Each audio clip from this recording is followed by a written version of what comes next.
निश्चित ही अभिनंदनीय है आदरणीय शिवराज जी का यह अभियान।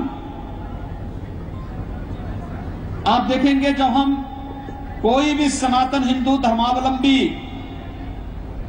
ऐसा नहीं होगा कि जो प्रातः काल स्नान करते समय देश की 7 पवित्र नदियों का नाम उच्चारण न करता हो। वह भले ही उन नदियों के दर्शन न किया हो, लेकिन स्नान करते समय जब अपने सिर के ऊपर एक लोटा जल डालता है तो 7 नदियों का स्मरण करता है, गंगे की, यमुने की, गोदावरी की, नर्मदे की, सिंधु की, कावेरी की, इन 7 पवित्र नदियों का स्मरण करके उसको लगता है कि देश की पवित्रता की प्रतीक इन 7 नदियों का जल एक साथ मेरे ऊपर पड़ करके मेरे सारे पापों से, मेरे सारे तापों से मुझे मुक्त कर रहा है।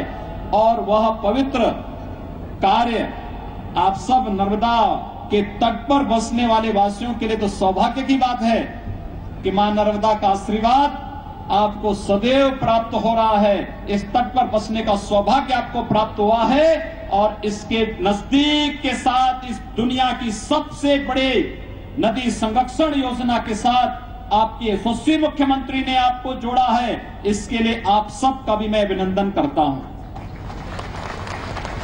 सज्जनों, इतनी बड़ी योजना, लगभग 3500 किलोमीटर की यात्रा। आज लोग आधा किलोमीटर, 1 किलोमीटर पैदल नहीं चलना चाहते।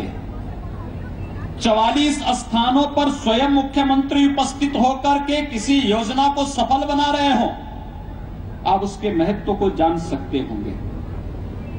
आपको याद होगा आज से लगभग 15 वर्ष पूर्व भारत के यशस्वी प्रधानमंत्री आदरणीय अटल बिहारी वाजपेयी जी ने एक बात कही थी कि इस दुनिया के अंदर अगला जो विश्व युद्ध होगा वह किसी एक मुद्दे को लेकर के होगा, तो जल के मुद्दे को लेकर के होगा।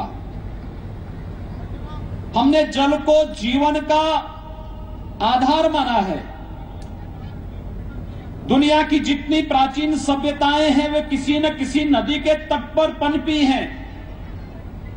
आप चले जाइए, सिंधु नदी की सभ्यता सिंधु नदी पर पनपी है। हड़प्पा और मोहनजोदड़ो की सभ्यता को आप देखेंगे, आपके मध्य प्रदेश की महासमती की जो सभ्यता है 10,000 वर्ष भी पुरानी ये सभ्यता मानी जाती है। और इस प्राचीन सभ्यता का प्रमाण नदियों के तट पर प्राप्त होता रहा है। लेकिन मानव ने अपने स्वयं की भौतिक अभिलाषा में, अपने स्वार्थों में भारत की, दुनिया की नदी सभ्यता को नष्ट करना प्रारंभ किया। और जिन 7 पवित्र नदियों का हम स्मरण करते हैं उसमें से एक पवित्र नदी तो सरस्वती आज हम सबको दृश्यमान है ही नहीं। प्रयाग में हम जाते हैं त्रिवेणी के नाम पर स्नान करने के लिए, लेकिन गंगा जी और यमुना जी के ही दर्शन हो पाते हैं, सरस्वती के दर्शन ही नहीं हो पाते। वह दृश्य ही रह गई, कहां से बहती थी, कहां तक जाती थी। आज उसको भारत के पुरातत्व विशेषज्ञ ढूंढने का प्रयास कर रहे हैं, उसको जानने का प्रयास कर रहे हैं, सैटेलाइट से मैपिंग कर रहे हैं, देखने का प्रयास कर रहे हैं कि आखिर ये नदी कहां लुप्त हो गई।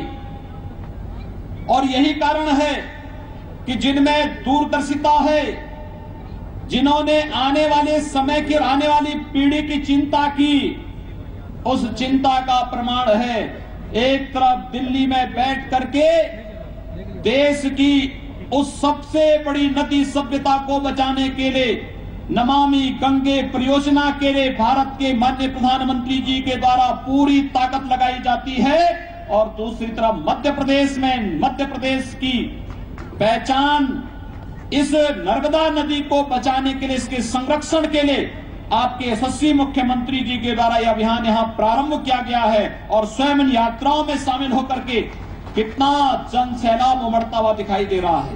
क्या कोई कल्पना कर सकता है किसी गैर राजनीतिक कार्यक्रम में इतनी बड़ी भीड़, इतना उत्साह, इतना अनुशासन, इतना गजब का लोगों के अंदर श्रद्धा का यह भाव। सज्जनों, भारत अगर बचा हुआ है, इसी श्रद्धा से बचा हुआ है।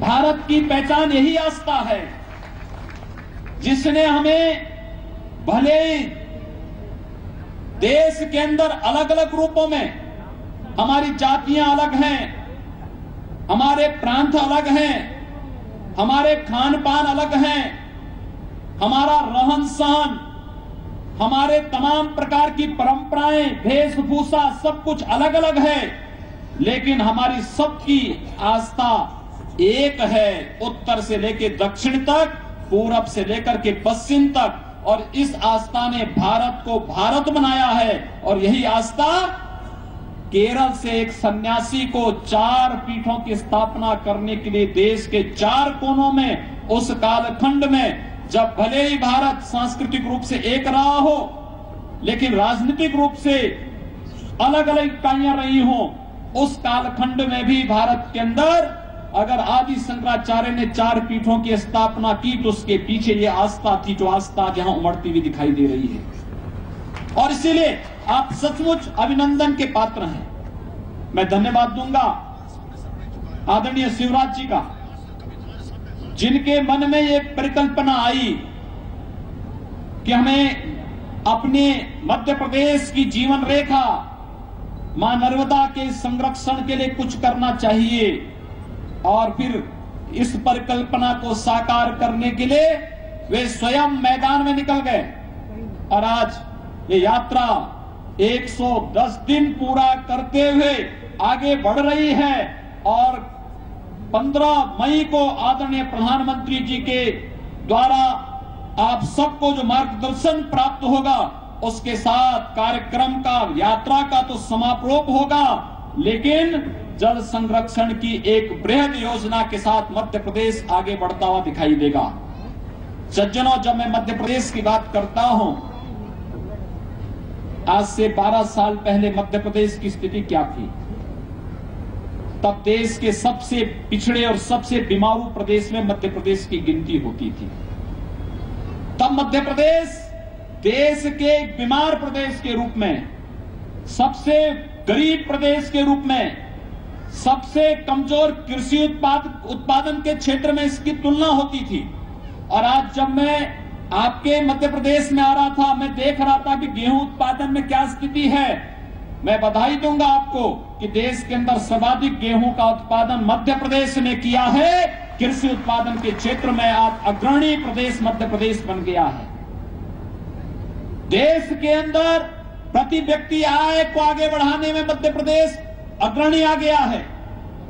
देश के अंदर कृषि के क्षेत्र में, नए नए प्रयोगों के क्षेत्र में मध्य प्रदेश ने एक अपना स्थान प्राप्त किया है। मध्य प्रदेश, जिसका एक बड़ा भूभाग ऐसा था जिसमें सिंचाई के कोई साधन नहीं थे, आज मध्य प्रदेश ने उसमें प्रगति की। एक मध्य प्रदेश वह जो आज से 10 वर्ष पूर्व, 12 वर्ष पूर्व था, जिस मध्य प्रदेश की पहचान उस समय होती थी तब किस रूप में, जहां सड़कें टूटी फूटी होती थी। मैं भी गया था एक बार, 12 वर्ष पहले मैं आया था चित्रकूट से मैहर होते हुए, और फिर मैं तमाम क्षेत्रों से होते हुए, इंदौर उज्जैन होते हुए, ओंकारेश्वर होते हुए, धार होते हुए मैं गुजरात की तरफ निकला था, बाई रोड निकला था। नमामि देवी नर्मदे, नर्मदा सेवा यात्रा में बोल रहे हैं उत्तर प्रदेश के मुख्यमंत्री योगी आदित्यनाथ। निश्चित ही हर प्रकार के सहयोग के लिए हमेशा हम तैयार रहेंगे। आप सबके प्रति मैं अपनी शुभकामनाएं देते हुए, इस पूरे कार्यक्रम के प्रति अपनी मंगल कामनाएं व्यक्त करते हुए वाणी को विराम देता हूं। धन्यवाद। जय हिंद।